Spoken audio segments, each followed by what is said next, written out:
Please like, comment, share, and subscribe to my channel. Thanks so much. I'm really honored to be joined here by Peter Julian, my neighbor, my House Leader, and also the Member of Parliament for New Westminster Burnaby.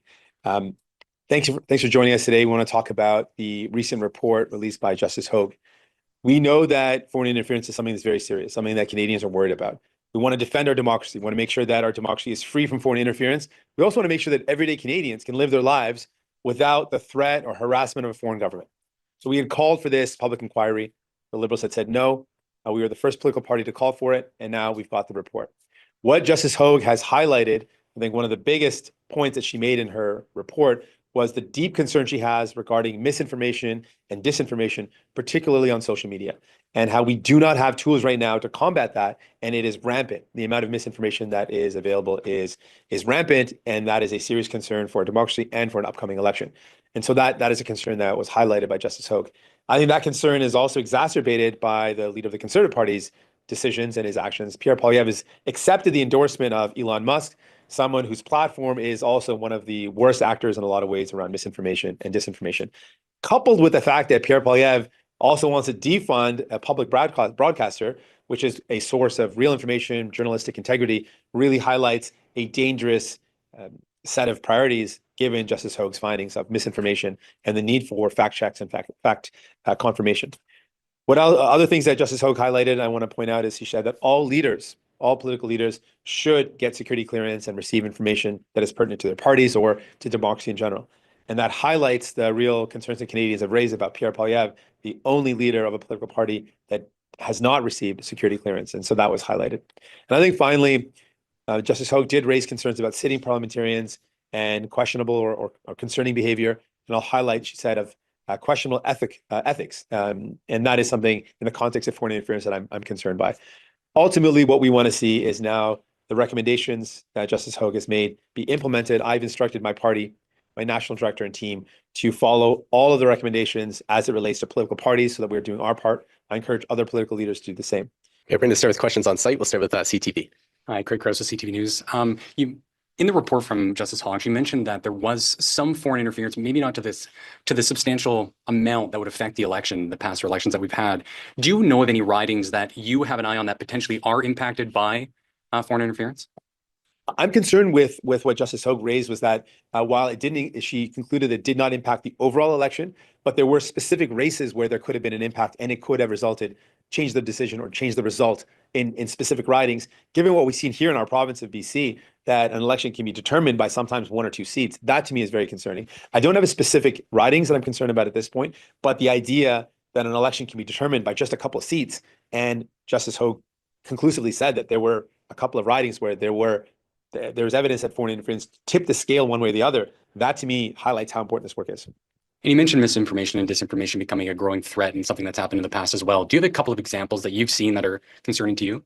Yeah, we're seeing right now somewhat like an AI created misinformation about political leaders right now. You could go online and see different political leaders from parties. You can see me in a fake video trying to get people into a pyramid scheme, which is completely false and not true. But that's also being applied to other political leaders as well. It's something that Pierre Poilievre's included in one. I think all the leaders are impacted by that type of AI created video where it looks like it's actually the person speaking. There's a voice dubbed over. But that's an example of really concerning trends that we're seeing where it's people, their voices or similar voices, their videos, and it could really easily make people think that that's the person. And I've heard people say that they were actually duped by these things. And so it's quite concerning that this is going on. I'm going to go to Joe from the City TV next. Yeah. Thanks for taking the time. And just with this report coming in, obviously there is some examples of foreign interference. Just how, in your opinion, does that affect public trust with the federal government? That is another crucial part about this. When we talk about defending our democracy, one is we want to make sure that the vote itself, that people can vote and know that their vote matters. But there's also the public trust in the institution. We want to make sure people believe that their vote matters. And so there's a combination of factors. One is we want to make sure the system is free from interference. Then we want to make sure people trust the system. And I think the allegations of foreign interference add to maybe an existing cynicism that, does my vote even matter? Then you've got allegations of the foreign governments impacting the outcome of elections that could further erode people who say, well, why should I even vote?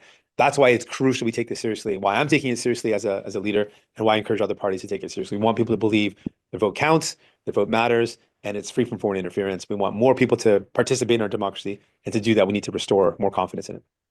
And yeah, thank you. You mentioned Elon Musk and the misinformation there. Are you specifically referencing the platform X? And do you, as a political leader, think about taking your party off that platform and venturing out into others? And how are you going to combat misinformation going forward? I am specifically raising concerns about Elon Musk's platform. There's absolutely massive amounts of misinformation on it. Just open up the app and look through it, and you'll see multiple examples. I'm particularly raising that concern because we've got a Canadian leader who's accepted the endorsement of Elon Musk, someone who not only has a platform of massive misinformation, but is also a part of an administration that's threatened our country, literally threatened Canada, threatened Canadian jobs and Canadian workers. And we have a conservative leader, Pierre Poilievre, who said that he's a great guy in response to whether or not he accepts that endorsement. I think that's problematic. And it's also problematic when we've got someone like Pierre Poilievre, who attacks the media, attacks the independent journalism, attacks the public broadcaster. We actually need more independent journalism. We need more public journalism, and we need more high quality journalists that fact check, that confirm information. That's what we need more of. And he is questioning that, attacking that, and reducing confidence in what is a source of good information. So that's why I raise that concern. Elon Musk and Pierre Poilievre contributing to the distrust and more misinformation. It's troubling to me. We're going to go to global next. Question for my colleagues in Ottawa. If Trump follows through on his plan with tariffs, would you keep the Liberals in power and allow for the passage of a work relief program before supporting a non-confidence motion? I'll just start off by the fact that I've spoken with a lot of workers who are deeply worried about what the Trump tariffs might mean. They say, sometimes I lay awake at night saying, if that tariff goes through, do I lose my job? And what's going to happen to my kids? What's going to happen to my family? And when we think about the analysis that's out there, if those Trump tariffs come in place, there are hundreds and thousands of Canadian jobs at risk. Think about what that means for those workers, hundreds of thousands of workers, for their families, for those communities. This could be devastating for our country. So we do need to have a plan in place to support those that are impacted, those businesses, those workers, most importantly.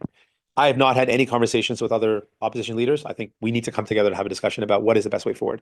I've not had any discussions with the government related to this. If there is any desire to move forward, the government should call us together, like we did during COVID, and discuss a plan that supports workers.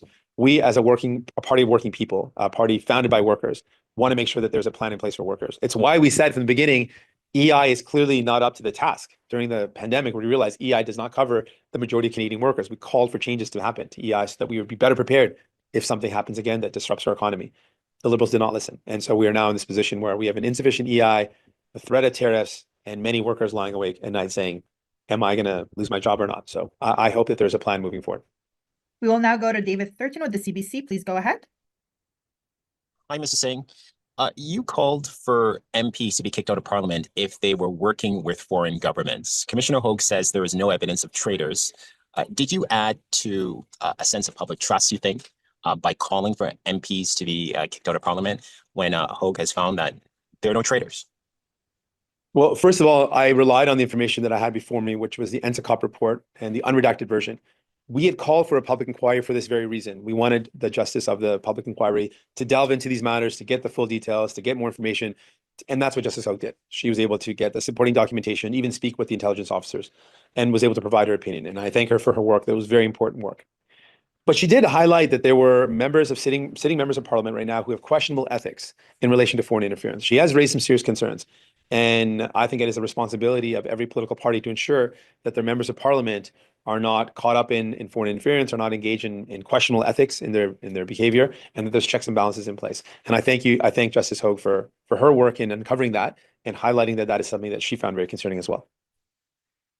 Okay, my follow-up, I'm just going to double barrel this. One more foreign interference question and another question about tariff relief. So do you believe the recommendations from the Hogue Commission can be implemented before the next election? So pretty simple question. Do you believe that her recommendations can be implemented before the next election? And you are calling for a meeting. So this is the question about tariff relief. You are calling for a meeting of all the parties. Should one of the discussions be all of the parties working together to extend Parliament a bit longer to give more relief, to give tariff relief to people if Trump imposes his tariffs? Okay, well, I'll take the two questions. One is, the first question is directly, it's up to the Liberals. They could have not prorogued Parliament and we would have been able to make things happen in Parliament. They could recall Parliament. So it's really up to them if they want to take any steps to implement the recommendations of Justice Hogue. So that is up to them. We've always said our commitment is to put Canada first and to defend our democracies, to protect our country from foreign interference. So that's going to be a question in the ball of the Liberals. Are they going to do anything with this or not? On the second point, when we were in the pandemic and we were up against some serious worries about people losing their jobs, we had regular meetings where opposition leaders came together and were given information about what the next steps were, and we had to find ways to work together. We pushed for significant relief for Canadians. During that period, New Democrats were the ones that really fought for things, but really everyone came together. Similarly, if there's a plan, all the opposition leaders need to come together. There needs to be a government providing information about what the next steps are. That has not happened yet. The Liberals have not reached out. They have not brought together opposition leaders. We want to provide real supports for working people that are impacted by these tariffs, who are really worried. I want to see that same initiative taken. Bring people together and let's have a plan in place. We will now go to James Bronskill with CP. Please go ahead.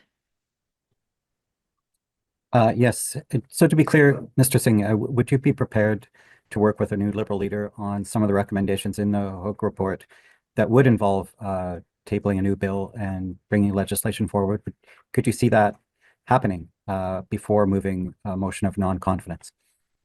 Well, again, this is about the Liberals. Like, they can make that happen right now. They can make that happen before we get to a point where we need to table confidence votes. Confidence votes are scheduled soon, and I've said I'm going to be voting against the government. But the government's serious about this.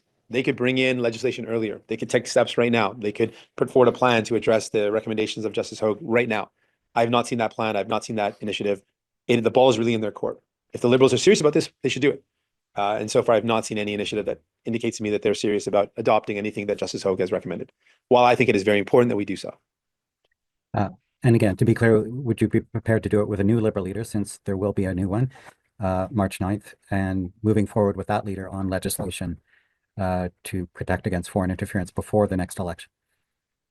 Really, the question still comes back to, would the Liberals have any initiative to do this? Like, if they want to do this, the recommendations are out today. There's nothing stopping them from saying, okay, we need to bring back Parliament and do something. So really, the question goes back to the Liberals. What do you want to do? Do you want to implement these changes? Are you going to implement these changes? The question really comes back to the Liberals. We do not know where they stand. We do not know if they're interested in moving forward or not. They need to answer those questions. We have time for one last question, and that will be Mark Ramsey with the Toronto Star. Please go ahead. Mr. Singh, thank you for taking our questions. Previously, you said you would vote no confidence at the earliest opportunity, but you've been saying you want a relief package for workers, and you seem to be open to working with the government and opposition leaders to do that. If opposition leaders insist on voting no confidence at the earliest opportunity, would you still support the government in passing this relief package you're calling for? Let us be very clear. There is nothing on the table right now. There is no plan on the table right now. There is nothing presented to me. There's nothing presented to opposition leaders. In the pandemic, what happened was the government called opposition leaders together and said that these are some of the plans we want to do. In that period of time, we also pushed the government to get more done. Nothing of that sort has happened now. Nothing of that sort is on the table. I've not been reached in any way. I've maintained my position that I'll be voting against the government at the earliest opportunity. If the Liberals are serious, though, about something, a plan that should be put in place to support workers, call the opposition leaders together if they're serious about it. Discuss that plan with us, the way we did during the pandemic. I've not seen any of that initiative. They've not shown any sort of commitment that we saw during the pandemic. None of that has been shown now. So there is nothing on the table right now. As it stands, my position remains, we will be voting against the government at the earliest convenience. If the Liberals are serious about providing support to workers, and I think they should, then bring the opposition leaders together, present a plan. They've not done that. Thank you. And can you say what exactly you want to see in this, in a hypothetical relief package for workers? You mentioned EI changes. Is there certain sectors you want to see support for? What exactly do you want to see in that? Yeah, I can outline some of the elements of my plan. First of all, some of the elements of a plan that I would put in place if I was Prime Minister would be similar to what we raised during the pandemic. We saw many of the initial plans put forward by the Liberals help the business, but not actually help the worker. And governments or businesses were able to take support without any guarantee that they would not lay off their workers. That cannot happen again. Any support that goes has to be tied to employment levels, maintaining the same level of workers, keeping their wages in place, keeping those jobs in place. There needs to be strict rules in place that if any business is going to get support, that it has to be tied to workers. I want a worker-first approach. Workers should be supported.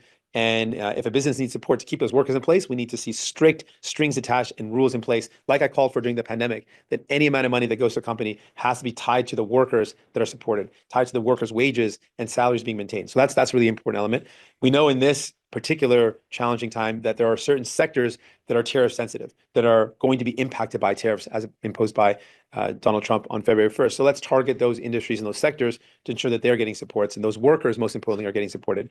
That's some of the elements that I would put forward of a plan. A worker-centric plan, that supports those impacted and ensures that there are strings attached so that the help goes to the workers and doesn't enrich the pockets of CEOs or shareholders, doesn't result in dividends being given out. All of that has to be avoided at all costs. It has to be a worker-centric plan. So this concludes our press conference. Ceci conclut notre conférence de presse. Thank you very much. Merci beaucoup. Merci, thank you. Please like, comment, share, and subscribe to my channel.